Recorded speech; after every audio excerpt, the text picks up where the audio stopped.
So I guess there's only one thing more nerve-wracking than talking in front of your wife and kids, is it's talking after Richard. Right, so you sort of drop the mic and go home. And just a note on the author, Ian. I got to know Ian really well during the course of last year. And we often read books around thinking fast and slow. There's actually a book title like that. And Ian is exemplary of that. As someone that can think at an incredibly high speed, but he can pause and he can listen and he can absorb. And he can be challenged, which is something that many CEOs are incapable of allowing themselves to experience, is that challenge. And there's an involvement that takes place as a result of that challenge, and progression is made.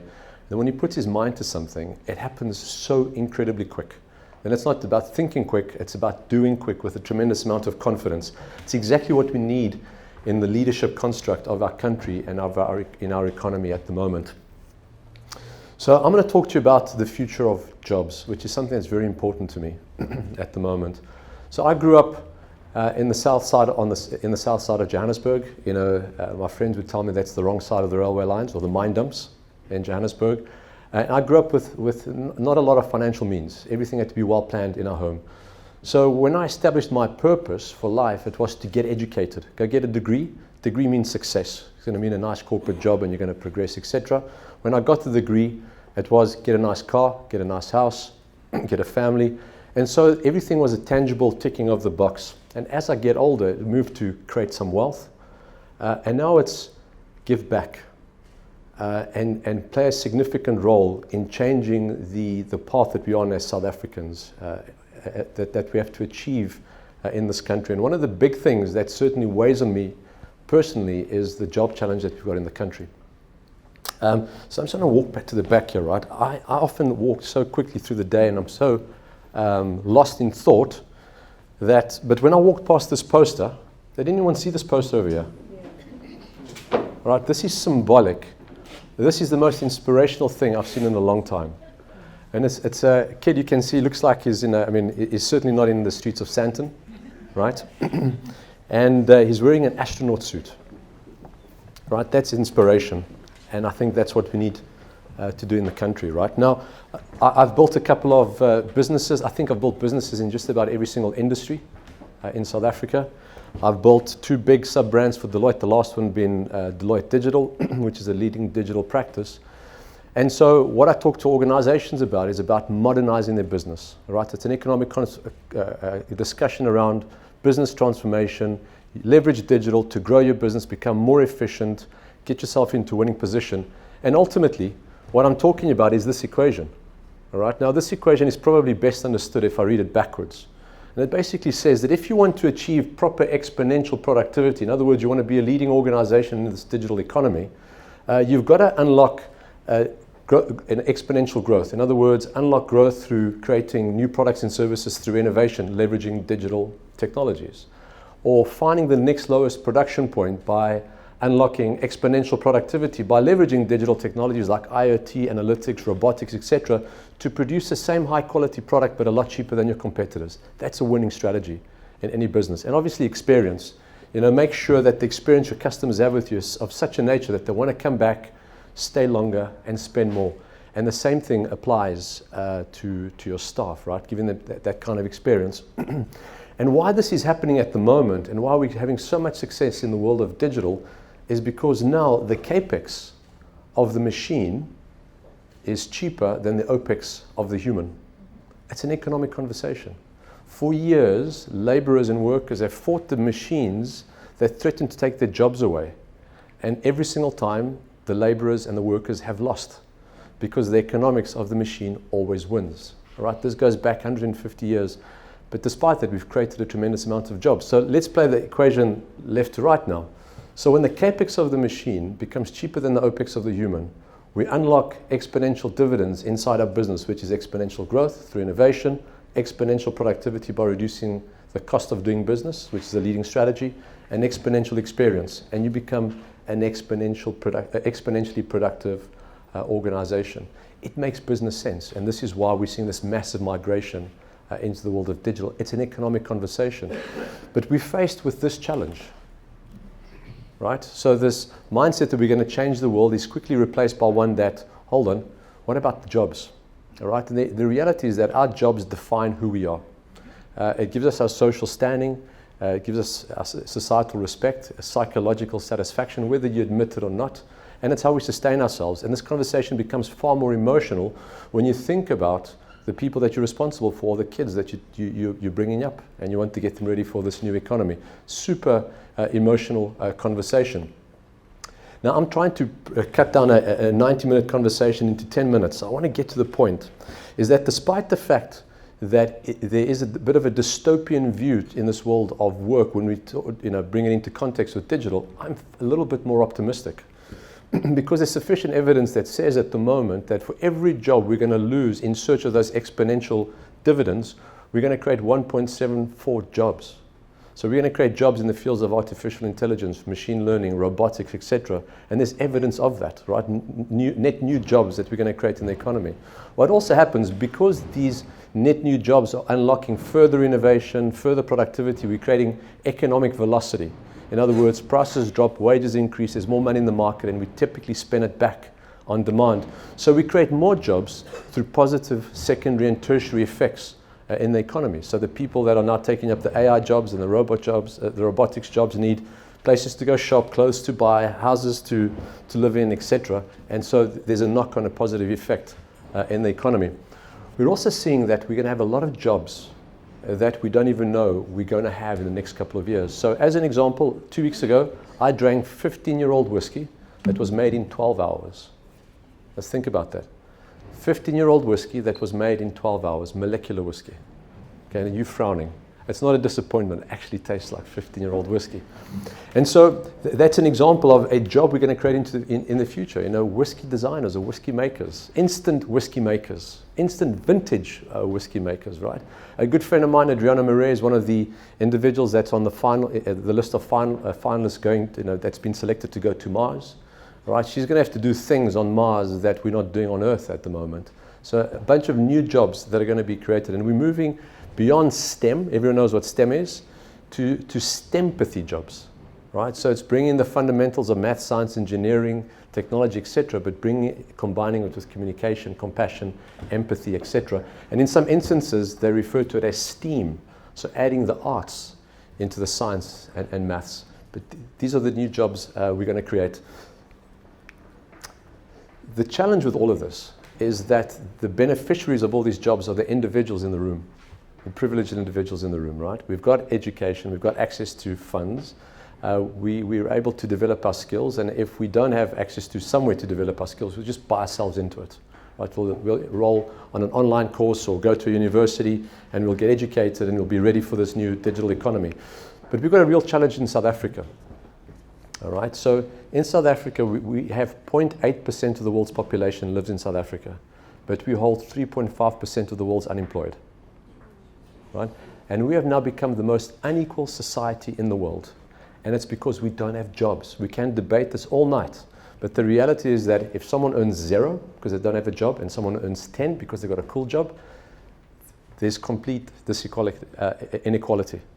If you help the person that earns 0 to earn 4, you reduce inequality by 40%, right? So we've got to solve this jobs problem. Let me give you another stat that's certainly going to shake you up inside. There's about 500 million people worldwide that live in extreme poverty. Another 300 million people or so that are underemployed, underpaid, working without rights, working in an undignified way. Despite this, we are worldwide taking people out of extreme poverty at a rate of 0.8 people per second around the world. In other words, we're living in the best time in our history at the moment, worldwide. If I drop this down into South Africa, we're adding 7.4 people into poverty every hour.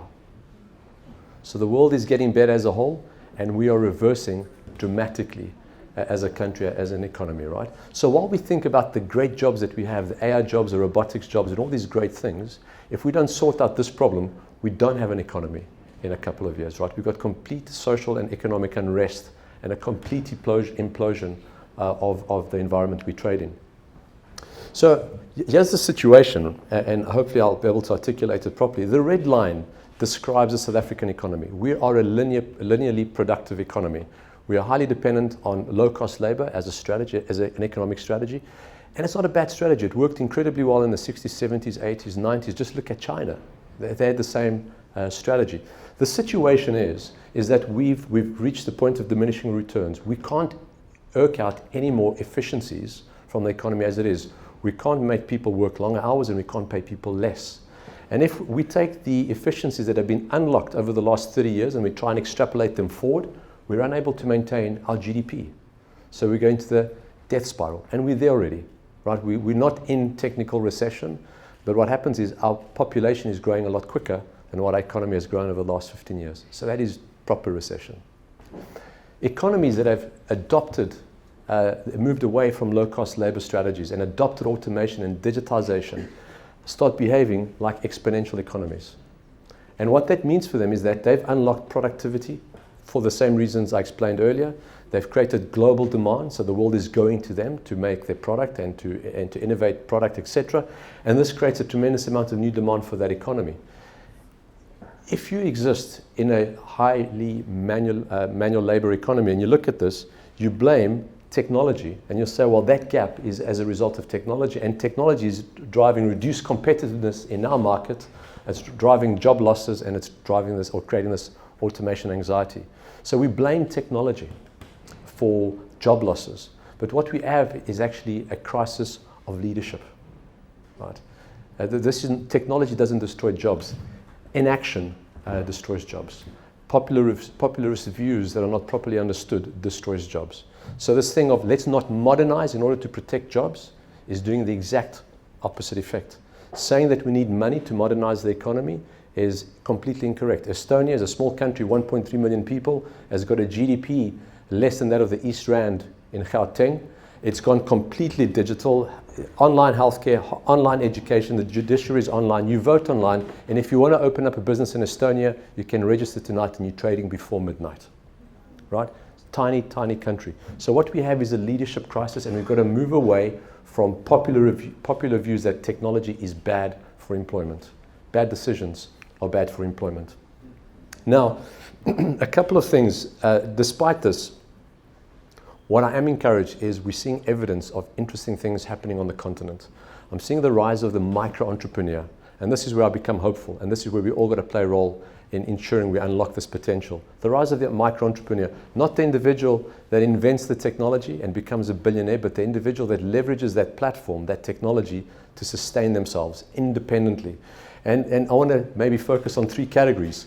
The first category is this construct of distributed value chains, which are components of value chains that corporates no longer want to play in because it's too expensive for them to exist in it, so they want to exit or they don't enter it, right? And examples of it, a company like TaskRabbit, it's a Nordic company. Anyone familiar with TaskRabbit? So TaskRabbit, essentially, it's linked to IKEA. You buy flat-packed furniture, you go into TaskRabbit, you find someone that's prepared, that's got the skill and the time to assemble your furniture for you, and you pay them 30 euros for that. That's employment, tick. Right? The person that came and put your furniture together wasn't working at the time.